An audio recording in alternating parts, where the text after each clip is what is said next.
Do total de casos confirmados de coronavírus aqui no estado, 34% são de trabalhadores de frigoríficos. São 3.204 empregados contaminados no setor. Sobre isso, nós conversamos agora por Skype com a procuradora do Ministério Público do Trabalho no município de Passo Fundo, Priscila Dibi Schwartz, que é gerente nacional adjunta do projeto de frigoríficos. Boa tarde, procuradora. Tudo bom? Olá, boa tarde. O Ministério Público do Trabalho observou que os municípios com maior número de casos são sede de frigoríficos ou cedem trabalhadores para essas empresas, é isso?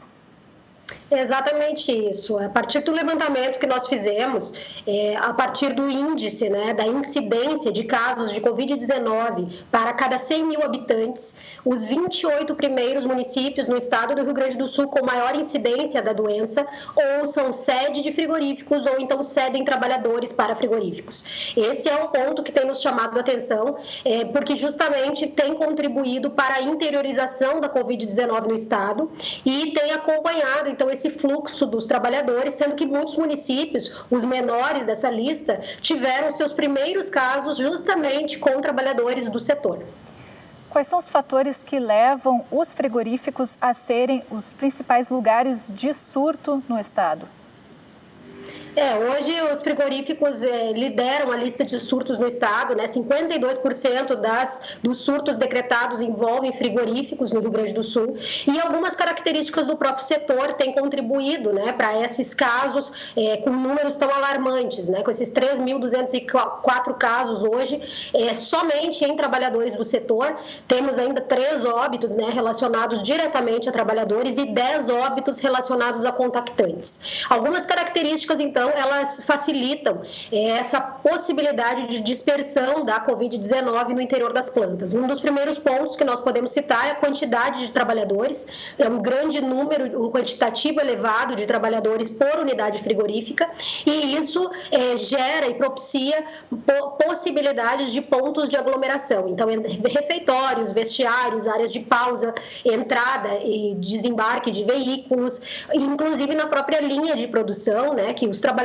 eles desempenham atividades como nós chamamos ombro a ombro, numa sequência de linha de produção que facilita e propicia a dispersão da Covid-19.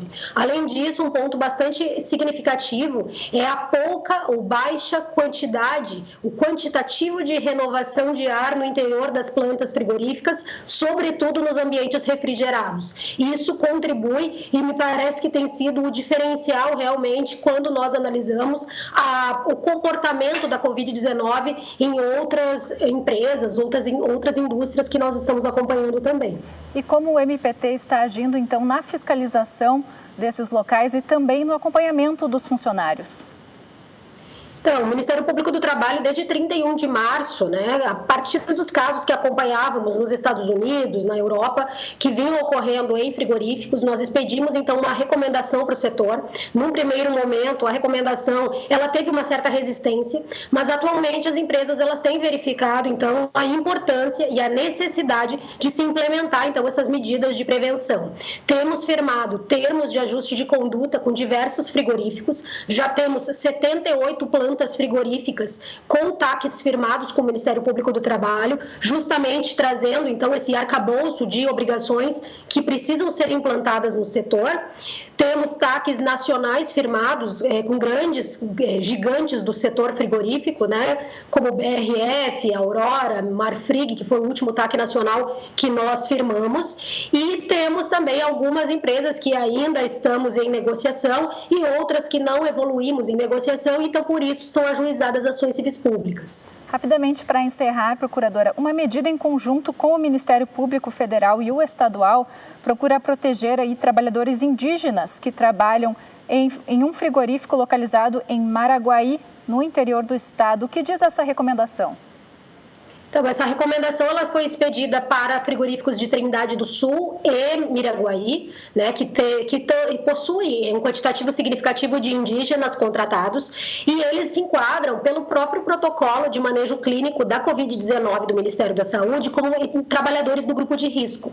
Então, a ideia, em parceria com o Ministério Público Federal, foi, então, fazer essa recomendação que também foi replicada no estado de Santa Catarina para, então, exigir o afastamento remunerado dos trabalhadores indígenas das plantas frigoríficas durante o período da pandemia. Tá certo, muito obrigada pelos seus esclarecimentos, procuradora do Ministério Público do Trabalho, Priscila Dib Schwartz. Uma boa tarde. Boa tarde.